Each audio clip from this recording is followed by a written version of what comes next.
the new challenges you face. Your challenge with working from home or parenting full time or even being a teacher or supporting those around you.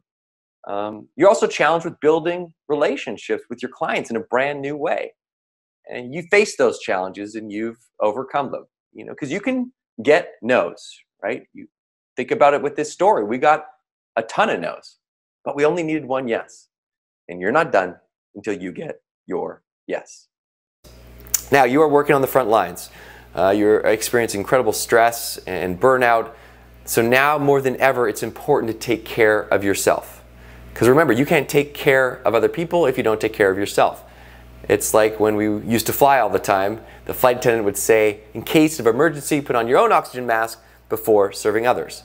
Because you can't serve others if you can't breathe. And I told you, when I struggled with my depression early on, I learned some things about myself. And I learned some habits that I know are good for me, habits that I put into practice when I hit a down or if I just want to hit my best self. And so I thought I would share those with you today, because a lot of things are out of your control right now. And if you can focus on the things that are in your control, you're going to move from reaction to action. And that's what we want to do. And that's what these habits are about. So I call this my resilience toolkit. And these are all things that I like to try and practice to really allow me to perform at the highest level. I find the best way to move through this time of uncertainty is twofold. Number one, consistently practice these small habits in our resilience toolkit that make us better.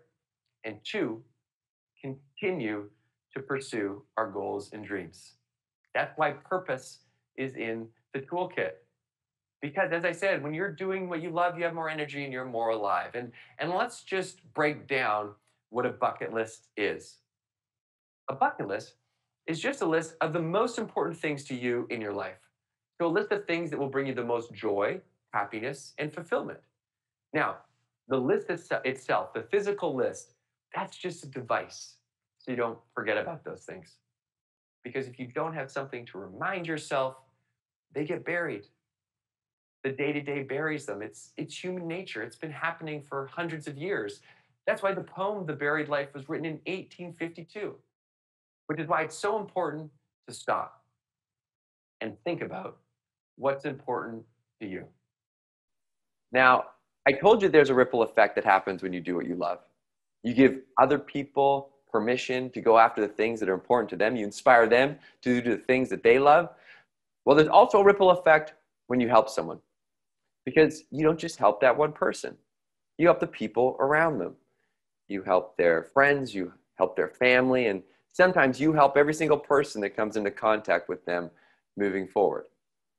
Now, I think this is a very powerful idea because it proves that one person can create an incredible impact. And it's not just big gives that create a ripple. A smile creates a ripple. A compliment creates a ripple. A good deed creates a ripple. And every action has a reaction. That reaction can be either positive or negative. You may not see the extent of that reaction, but just know when it feels overwhelming, like there's nothing you can do to make an impact, that's not true. You may not see that impact, but every action has a reaction. And that's why kindness is contagious. Because I've learned a lot in the last 15 years of going after my bucket list. And, I failed a lot. But when I succeeded, now we've done 91 of 100 list items. And of those 91 accomplishments, I've learned that there are patterns of things that we did again and again and again to accomplish any goal. So I broke those down into 5 steps. I call these the 5 steps to make the impossible possible.